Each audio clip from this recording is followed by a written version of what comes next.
तुम स्पर्श पाई मुही अभिशापरू मुक्त होई फेरी जीवी एही धरार तुमको मस्तके धारण जे करीबी सबु समय रे तुम साथे रही तुलसी अर्पण बिना पूजा मोहर केबे भी संपूर्ण हेबो नाही एथर एहा कही विष्णु सेठी पाषाण हेले पाषाण जे शाल ग्राम नाम बहिले एबे सती वृंदा देले अग्नि रे झास आहा अग्नि रे झास पाउसरु जन्म नेला तुलसी गछ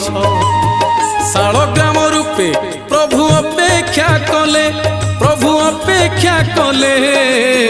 तुलसी गंडुकी रूपे नदी होइले।